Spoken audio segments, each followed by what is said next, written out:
Welcome to another video. Today I'll quickly show you how to fix Roblox Arceus X 2.0.9 or later keep crashing. While playing or using the Roblox games, if the Arceus keeps crashing, then the first work you need to do is open Play Store, tap on Search, tap Parallel App,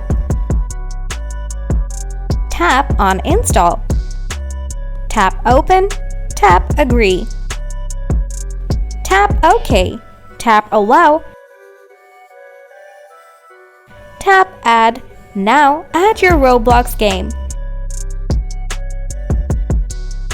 Now tap on the apps. Now there you are. After doing this, your problem will be solved.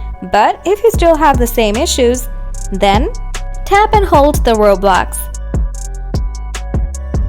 Now scroll to your data. Now remove cache and cookies.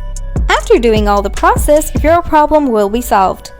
Now if you still have anything to ask, be sure to ask me in the comment section. Thanks for watching.